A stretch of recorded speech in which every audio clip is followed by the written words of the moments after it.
19 වන පාඩම ශක්ති ප්‍රභව අප විසින් සිදු කරනු ලබන නොයෙකුත් කාර්ය සඳහා ශක්තිය භාවිත කිරීමට සිදුවේ. එවැනි ශක්තිය භාවිත කරන අවස්ථා කිහිපයක් අපි බලමු. ජලය රත් කිරීම සඳහා, ආහාර පිසීම සඳහා, දර, දැව, පෙට්‍රෝලියම් නැත්නම් අපි කියනවා LP වායුව, විදුලිය භාවිත කරමු. මේ තියෙන්නේ ඇඳුම් වියලීම සඳහා සූර්ය ශක්තිය නැත්නම් අපි කියනවා සූර්යය භාවිත කරන අවස්ථාවක්. මේ තියෙන්නේ රේඩියෝව, රූපවාහිනිය, පරිකරණ යන්ත්‍රය වගේ දේවල් ක්‍රියා කිරීමට සඳහා විදුලිය භාවිත වන අවස්ථා. කර්මාන්ත ශාලාවල යන්ත්‍ර ක්‍රියා කිරීම සඳහා ඩීසල් විදුලිය භාවිත කරනවා. ගමනාගමන භාණ්ඩ ප්‍රවාහනය වැනි දේවල් කටයුතු සඳහා පෙට්‍රල්, ඩීසල්, භූමි තෙල් වගේ දේවල් භාවිත කරනවා. ශක්ති ප්‍රභව කොටස් දෙකකට වෙන් කළ හැකිය.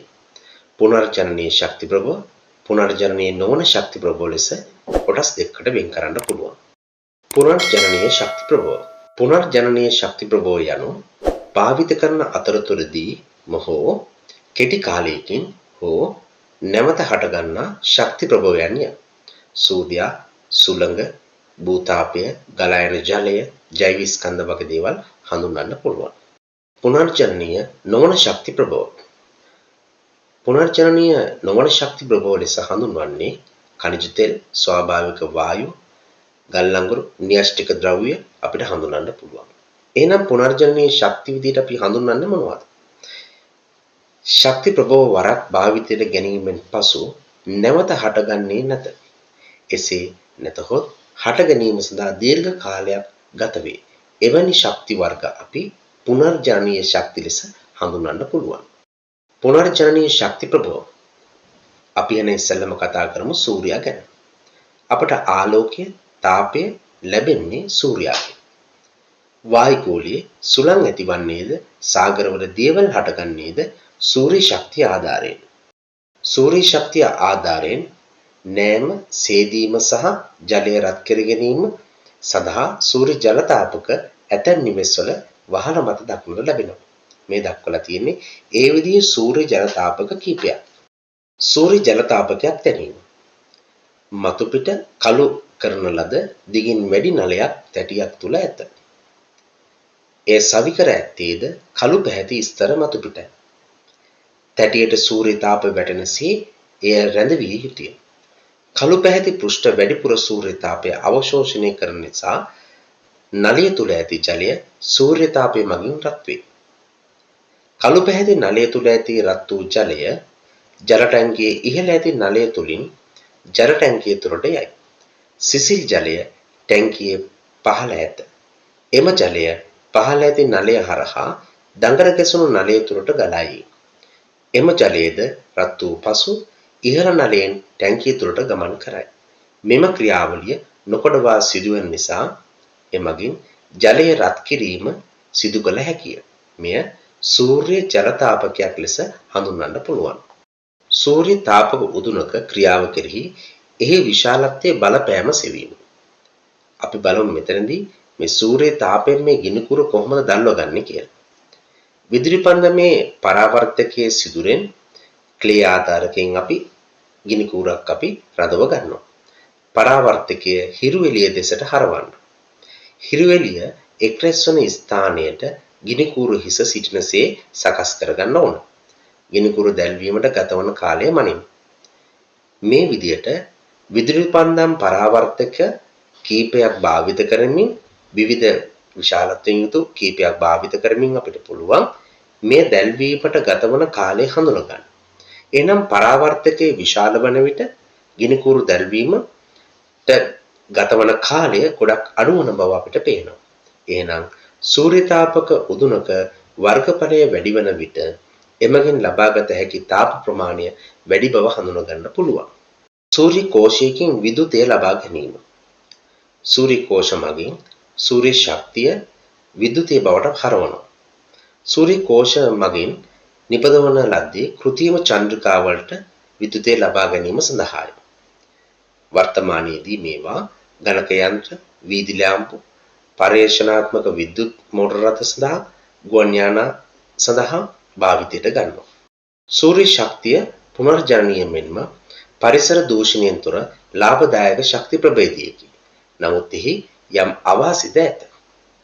අන්න ඒ විදිහ අවාසි කීපයක් අපි බලමු. සූර්ය කෝෂවල මිල අධිකය. වලාකුළු සහිත දිනවලදී සූර්ය කෝෂවල කාර්යක්ෂමතාවය අඩු වෙනවා. සූර්ය කෝෂවලින් ලබා ගන්නා විද්‍යුතය බැටරි තුල ගබඩා කරලා ප්‍රයෝජනට ගන්න පුළුවන්. නමුත් බැටරි තුල විශාල වශයෙන් ශක්තිය ගබඩා කළ නොහැකිය. ක්‍රියාවිරහිත වූ බැටරි නිසි පරිදි ඉවත් නොකළහොත් ඒවායින් පරිසර දූෂණයද සිදු වෙනවා. මේ දක්වලා තියෙන්නේ දහවල් කාලයේදී ගබඩා කරන ලද විදුලිය සූර්ය ශක්තිය ආධාර නිෂ්පාදනය කරනගත් විදුලිය රාත්‍රී කාලයේදී ආලෝකමත් කරන බස් මගී ප්‍රවාහන ආවරණයක රූප සටහනක්. සුළඟ සූර්ය ශක්තිය මගින් පෘථිවියේ විවිධ ස්ථාන අසමාකාරව රත් වීම සිදු වෙනවා. වැඩියෙන්ම රත් වූ ස්ථානවල ඇති වාතය වැඩිපුර රත් වී සැහැල්ලු වී ඉහළ නැගීම සිදු වෙනවා. එම අඩුව පිරවීමට අවට ප්‍රදේශවලින් සිසිල් වාතය ගලාගෙන එනවා. මෙසේ ගලා එන වාතය සුළඟ ලෙස හැඳින්වේ. ඈත අතීතයේ සිටම මිනිසා විසින් සුළඟේ ශක්තිය විවිධ කාර්ය සඳහා යොදාගෙන තියෙනවා. වී පිරිසිදු කිරීමට නැත්නම් හුලං කිරීම කියලා අපි කියනවා මේක. රුවල් නැව් ගමන් කිරීමට ඒත් සුළඟ භාවිත වෙනවා. සුළං මෝල් මගින් ධාන්‍ය ඇඹරීම සඳහා සුළඟේ ශක්තියෙන් විද්‍යුතය නිපදවීම. මෙතෙන්දී අපි ප්ලාස්ටික් බෝතල් සම්බන්ධ කරලා තමයි මේ තල බඹරය හදලා තියෙන්නේ. එතකොට මෙන්න මේ බඹරය මතට සුළඟ ලැබෙන්න ඕන. අපි ඒ සඳහා භාවිත කරන්න පුළුවන් ෆෑන් එකක් භාවිත කරන්න පුළුවන්. මෝටර එක කැරකෙනකොට බල්බය දැල්වෙනවා. LED බල්බය දැල්වෙන නිසා අපිට කියන්න පුළුවන් එහෙනම් මෙන්න මේ තල බඹරය ක්‍රියාත්මක වෙනවා. ඒ නිසා අපිට විදුලිය නිෂ්පාදනය කරගන්න පුළුවන් බව. එහෙනම් මේක හරියට ඩයිනමෝකට සමාන වෙනවා. සුළඟ මගින් ශක්තිය ලබා ගැනීමේදී ඇතිවන වාසි සහ අවාසි. වාසි වායු දූෂණයෙන් තොර වීම. නොමිලේ ලැබීම හා පරිසර හානිය අවම වීම. අවාසි විදුලිය නිපදවීමට ප්‍රමාණවත් තරම් සුළඟක් ඇත්තේ සීමිත ප්‍රදේශ කිහිපයක පමණක් වීම. සුළඟ දිගටම නොපැවතීම. සුළං විදුලි ජනක වලින් විවිධ ශබ්ද නිසා ශබ්ද දූෂණය සිදු වෙනවා. භූතාපය පෘථිවිය අභ්‍යන්තරයේ ඇති උණුසුම ප්‍රයෝජනයටගෙන ලබාගත හැකි ශක්තිය භූතාපය ලෙස හඳුන්වන්න පුළුවන්. පොළොව තුළ ඇති මැග්මා වල අධික තාපය හේතුවෙන් ජලය රත් වේ. මින් හටගන්නා හුමාලය ඉවතටගෙන එමගින් ටර්බයිනයක් නැත්නම් අපි කියනවා තල බඹරයක් භ්‍රමණය කරනු ලැබේ. ටර්බයිනය මගින් ඩයිනමෝවක් ක්‍රියා කිරීමෙන් විද්‍යුතය නිපදවා ගැනීම සිදු වෙනවා. භූතාප ශක්තිය මගින් ජලය රත් වීම සිදු වූ අවස්ථාවක් ලෙස ශ්‍රී ලංකාවේ විවිධ ස්ථානවල පිහිටි උණුදිය උල්පත් හඳුන්වන්න පුළුවන්. මේ දක්වලා තියෙන්නේ ලංකාව තුල උණුදිය උල්පත් කීපයක් පවතින ස්ථාන. පෘථිවියේ උණුසුම් ස්ථාන ඇත්තේ පොළොවේහි ඉතාමත් ගැඹුරින්ය. එම ස්ථානවලට ළඟා වීම සඳහා විශාල වියදමක් හා ශක්තියක් යොදාගෙන පොළොව හැරීමට සිදු වෙනවා.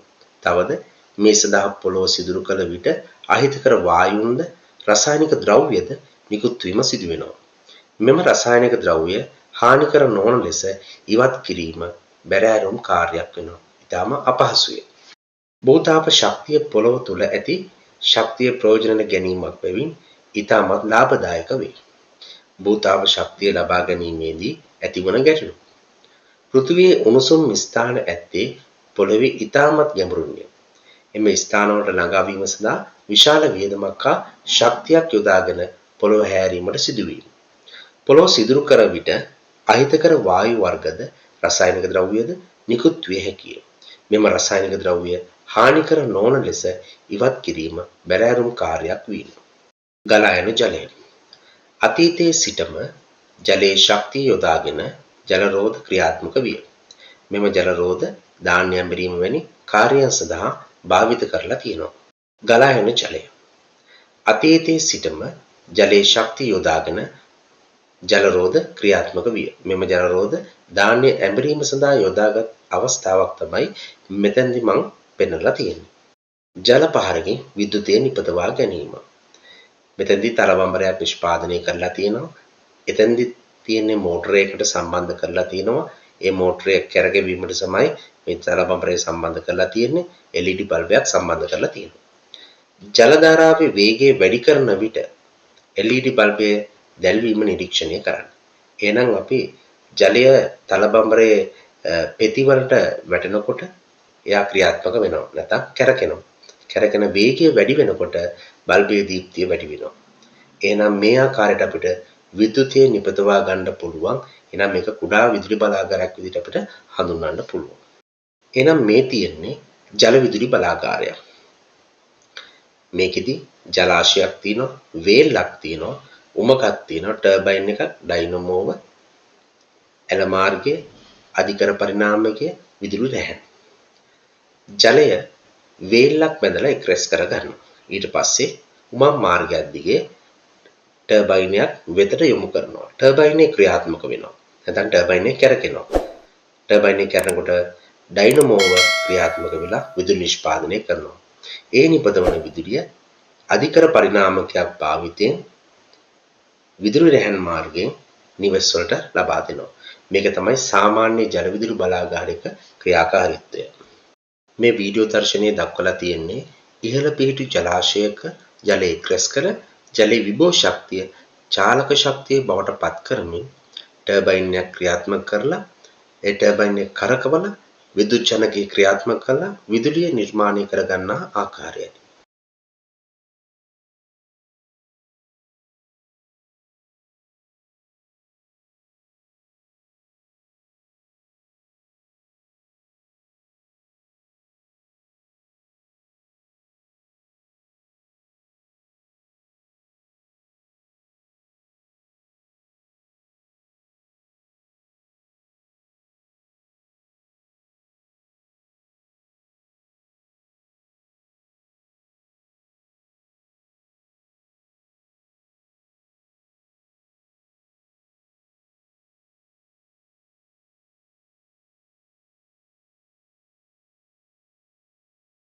ජල විදුලි බලාගාරයේ විදුලිය නිෂ්පාදනය කිරීමේදී ඇතිවන වාසි සහ අවාසි. වාසි පරිසර හිතකාමී වීම, ලාභදායක ශක්ති ප්‍රභවයක් වීම. අවාසි ලෙස ජල විදුලි බලාගාරයක් ඉදිකිරීම සඳහා විශාල මූලික වියදමක් දැරීමට සිදුවේ. මෙහිදී ඉදිකරන කෘත්‍රිම ජලාශ නිසා වනජීවීන්ට වාසස්ථාන අහිමි වේ. මෙම ජලාශවල රොන් මඩ වලින් පිරී යාමද අවාසියකි. ශ්‍රී ලංකාවේ විශාල ජල විදුලි බලාගාර තවදුරටත් ඉදිකිරීමට නොහැකි වීම. බලාගාර ඉදිකළ හැකි ස්ථාන සියල්ලම පාහේ දැනට භාවිතයටගෙන තිබීම ඊට හේතුවයි. බලාපොරොත්තු වන පරිදි වර්ෂාව නොලැබුණහොත් ජල විදුලි බලාගාර ක්‍රියාත්මක කළ හැකි නොහැකි වීම. ජෛව ස්කන්ධ. පෘථුවිය මත ඇති ශාක හා සතමය ද්‍රව්‍ය ජෛව ස්කන්ධ ලෙස හැඳින්වේ. ශ්‍රී ලංකාවේ දැනට ආහාර පිසීම සඳහා වැඩිම භාවිත කරන්නේ දර නැමැති ජෛව ස්කන්ධයයි. ඉන්දියාවේ ආහාර පිසීම සඳහා ඉන්ධනයක් ලෙස වියලි ගොම භාවිත කරනවා. ගොම යොදාගෙන ජීවායු නිෂ්පාදනය කරගෙන ඉන්ධනයක් ලෙස භාවිත කිරීමට වර්තමානයේ පෙළඹිලා තියෙනවා මිනිසුන්. ඉන්ධන සඳහා ශාක ද්‍රව්‍ය ලබා ගැනීම පුනර්ජනනීය වන්නේ ශාක නැවත වගා කර එම ඉන්ධන ලබාගත හැකි වීමෙනි. මේ දක්වලා තියෙන්නේ වියලි ගොම ආහාර පිසීම සඳහා භාවිත කරනවා. ගොම වියලා ගැනීම සිදු කරන ආකාරය ගැසොලින් හා මදිසාර මිශ්‍රණයක් වන ගැසහෝල් කියලා අපි හඳුන්වනවා. ඇතැම් රටවල මොටරත දාමනයට සඳහා ඉන්ධනයක් ලෙස භාවිතයට ගන්නවා. විදුලි බත් පිසිනය වර්තමානයේදී බොහෝ නිවසල භාවිත වේ. නමුත් ඒ වෙනුවට ඉන්ධනය ලෙස පොල් කටු කැබලි භාවිත කරන බත් පිසිනයක් නර්ඩ් ආයතනය විසින් හඳුන්වා දීලා තියෙනවා. ඔය වම් අත පැත්තේ දක්වලා තියෙන්නේ ඒ විදිහේ බත් පිසිනයක්. එතකොට ජීවායු එකක රූප සටහනක් හදන අපි දක්වලා තියෙනවා පුතේ. ගොම වැනි දේවල් එකතු කරලා ඒකෙන් ජීවායු නිෂ්පාදනය කරලා ඒ ජීවායු අපි ආහාර පිසීම වගේ ක්‍රියාවලියන් වලට භාවිතයට ගන්න ආකාරය තමයි මේකේ දක්වලා තියෙන්නේ. පුනර්ජනනීය නොවන ශක්තිය ඛනිජ තෙල්. ඛනිජ තෙල් යනු පාෂාණ භූත ඉන්ධනයක් විදිහට අපිට හඳුන්වන්න පුළුවන්. මේ රූපයේ දක්වලා තියෙන්නේ පොළොව යට තියෙන ඛනිජ අපි කියන බොර තෙල් භාවිතයට ගැනීම සඳහා කරන ක්‍රියාවලියක්. අතීතයේ පෘථිවියේ පැවති ශාක සහ සත්ව කොටස් පොළොව තුලදී විවිධාකාර විපර්යාස වලට භාජනය වීමෙන් පොසිල ඉන්ධන සෑදේ. මෙම පොසිල වලින් වෙන්කර ලබා ගන්නා ඉන්ධන පොසිල ඉන්ධන ලෙස හැඳින්වේ. මේවා පොළොව තුල පර්වත තට්ටු අතර සිර වී පවතී. මෙම තෙල් ඉවතට ගැනීමට ඛනිජ තෙල් නිදි දක්වා ලෝහනල යැවිය යුතුය. ඛනිජ තෙල් කර්මාන්ත හා ප්‍රවාහන ශේෂ්ත්‍රයේ විශාල වශයෙන් භාවිතයට ගැනෙන ඉන්ධනයක්. ඛනිජ තෙල් කර්මාන්තය හා ප්‍රවාහන ශේෂ්ත්‍රයේ විශාල වශයෙන් භාවිතයට ගැනෙන මෙම ඉන්ධන වල ඇති වාසි නම් යන්ත්‍ර සඳහා පහසුවෙන් යොදාගත හැකි වීම හා දැනට ඇති යන්ත්‍ර මගින් පහසුවෙන් ශක්තිය බවට පත් කර හැකි වීමය. ඛනිජ තෙල් වල අවාසි වන්නේ දහනය කිරීමේදී වායුගෝලය දූෂණය කරන වායු පිටවීමත් සැපියුම සීමා සහිත වීමත්ය. ගල් අඟුරු. ගල් අඟුරුද ඛනිජ තෙල් මෙන්ම පොසිල ඉන්ධනයක් ලෙස හඳුන්වන්න පුළුවන්. පොළොව අභ්‍යන්තර පර්වත තට්ටු අතර ගල් අඟුරු නිදි ලෙස පවතී. ගල් අඟුරු පහසුවෙන් භාවිතයට ගත හැකි මෙන්ම දහනය කිරීමේදී වැඩි තාප ප්‍රමාණයක් ලබා දෙන ඉන්ධනයකි. පොළොවෙන් ගල් අඟුරු ලබා ගැනීමද ශක්තිය බවට පත්වීමට පහසුය. ඛනිජ තෙල් වලට වඩා වැඩි ගල් අඟුරු නිදි ප්‍රමාණයක් ලෝකයේ පවතී. දහනය කිරීමේදී වායුගෝලයේ දූෂණය කරන වායු පිට කිරීම මෙහි අවාසියක් ලෙස හඳුන්වන්න පුළුවන්. ස්වාභාවික වායු. පොළොව යට පර්වත අතර සිර වී ඇති මෙතේන් වැනි වායු වර්ග ස්වාභාවික වායු ලෙස හැඳින්වේ. ස්වාභාවික වායුද පොසිල ඉන්ධනයකි. පොළොව අභ්‍යන්තරයට ලෝහනල යවා මෙම වායු ඉවතට ගනු ලැබේ. ආහාර පිසීමට හා ශීත රටවල නිවාස උණුසුම් කිරීමටද මෙම වායු යොදා ගැනේ. පොළොවෙන් නිකුත් වන ස්වාභාවික වායු වල ඇති වාසි නම් පහසුවෙන් භාවිත කළ හැකි වීමයි. තවද ලාභදායක වීමයි. මෙමගින් ගල් අඟුරු හා ඛනිජ තෙල් තරමටම පරිසරයට බලපෑමක් නැත. නමුත් ස්වාභාවික වායු වල සැපයුම සීමා සහිතය. ස්වාභාවික වායු වල වාසි පහසුවෙන් භාවිත කළ හැකි වීම, ලාභදායක වීම, ගල් අඟුරු හා ඛනිජ තෙල් තරමටම පරිසරයට බලපෑමක් නොමැති වීම, අවාසි ස්වාභාවික වායු වල සැපයුම සීමා සහිතය. න්‍යෂ්ටික ශක්තිය. සූර්යයා තුළ ශක්තිය නිපදවන්නේද න්‍යෂ්ටික ප්‍රතික්‍රියාවක් මගිනි. මෙහිදී එක් පරමාණු වර්ගයක් තවත් පරමාණු වර්ගයක් බවට පත්වීම සිදු වෙනවා. පොළොවෙන් ලබා ගන්නා යුරේනියම් වැනි විකිරණශීලී මූලද්‍රව්‍ය යොදාගෙන න්‍යෂ්ටික ශක්තිය නිපදවීම සිදු කරනවා. න්‍යෂ්ටික බලාගාරවලදී මෙලෙස ලබා ගන්නා ශක්තියෙන් විද්‍යුතය නිපදවයි. යුරේනියම් හා ප්ලූටෝනියම් වැනි විකිරණශීලී මූලද්‍රව්‍ය සුළු ප්‍රමාණයකින් විශාල ශක්ති ප්‍රමාණයක් ලබා ගත හැකි වීම න්‍යෂ්ටික ශක්ති භාවිතයේ වාසියකි. එම ද්‍රව්‍ය තවත් බොහෝ කාලයකට සෑහෙන තරම් පොළොවේ ඇත. ශ්‍රී ලංකාවේද යුරේනියම් අඩංගු ලෝපස් ඇත. වාසි. යුරේනියම් සහ ප්ලූටෝනියම් වැනි විකිරණශීලී මූලද්‍රව්‍ය සුළු ප්‍රමාණයකින් විශාල ශක්ති ප්‍රමාණයක් ලබා ගත හැකි වීම එම ද්‍රව්‍ය තවත් බොහෝ කාලයකට සෑහෙන තරම් පොළොවේ තිබීම. ලංකාවේ යුරේනියම් අඩංගු ලෝපස පවතී. අවාසි. න්‍යෂ්ටික බලාගාර ඉදිකිරීමට හා පවත්වාගෙන යාමට අතිවිශාල වියදමක් දැරිය යුතුය. න්‍යෂ්ටික බලාගාර වලින් ඉවත් කරන අපද්‍රව්‍ය අතිශයින් විෂ සහිතය. මේවා පරිසරයට නිකුත් නොවන පරිදි අවුරුදු 100,000 ගණනක් යනතෙක් ගබඩා කර තැබිය යුතුය. මෙය ඉතා වියදම් අධික කාර්යයකි. න්‍යෂ්ටික බලාගාර අනතුරකින් විකිරණශීලී ද්‍රව්‍ය ඉවතට කාන්දු වීම බරපතල ඛේද වාචකයකි. එය මිනිසුන්ට මෙන්ම පරිසරයටද අතිශයින් හානිකර වේ. රුසියාවේ චර්නෝබිල් න්‍යෂ්ටික බලාගාරයේ සිදු වූ පිපිරීම, ජපානයේ ෆුකුෂිමා න්‍යෂ්ටික බලාගාරයේ සිදු වූ පිපිරීම අපිට හඳුන්වන්න පුළුවන්. පුනර්ජනනයේ නොවන ශක්ති ප්‍රභව සමහරක් ඉදිරියට පවත්වනු ඇති කාලය පිළිබඳ දත්ත කීපයක් පහළ දක්වලා තියෙනවා. ඛනිජ තෙල් වසර 50ක් පමණ, ස්වාභාවික වායු වසර 70ක් පමණ, ගල් අඟුරු වසර 250ක් පමණ. එහෙනම් මේ පුනර්ජනනීය ශක්ති භාවිතයට මිනිසා පෙළඹිය යුතුය. ශක්ති ප්‍රභව තිරසන ලෙස භාවිතය. පුනර්ජනනීය නොවන ශක්ති ප්‍රභව යම් කාලයකට පසුව අවසන් වී යනු ඇත. එවිට අනාගත පරපුරට ඒවායින් ලබාගත හැකි ප්‍රයෝජන අහිමි වී යයි. හැකිතාක් වැඩි කාලයක් මෙම ප්‍රභව වලින් මිනිස් වර්ගයාට ප්‍රයෝජනය ලැබීම නම් අප විසින් මෙම ප්‍රභව අරපිරිමැස්මෙන් භාවිත කළ යුතුය. ශක්ති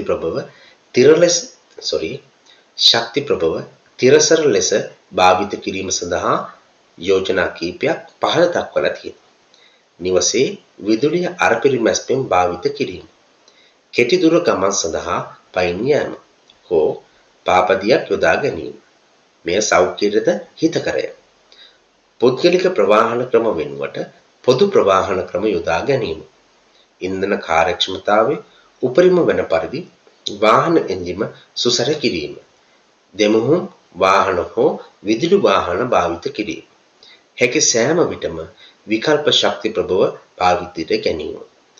උදාහරණ ලෙස නෑම සඳහා ජලය රත් කර ගැනීමට සූර්ය ජලතාපක වැනි ක්‍රම භාවිතයට ගැනීම සුදුසු වෙනවා. මාර්ගවල තදබදය ඇති අවස්ථාවලදී ගමන් යාමෙන් වැළකීම, ප්ලාස්ටික් භාවිතය හැකිතාක් අඩු කිරීම, නිවසේ ආහාර පිසීම් කටයුතු සඳහා අවශ්‍ය ඉන්ධන අවට පරිසරයෙන්ම සොයා ගැනීම, උදාහරණයක් ලෙස දර, පොසිල් ඉන්ධන භාවිතය අවම කිරීමේ අවශ්‍යතාව පිළිබඳ අන් අය දැනුවත් කිරීම, වාහනවල උත්ප්‍රේරක පරිවර්තක සවි කිරීම හඳුන්වන්න පුළුවන්.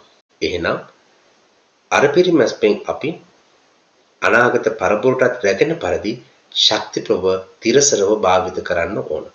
එහෙනම් අපි ඊළඟ පාඩමේදී හමු වෙමු.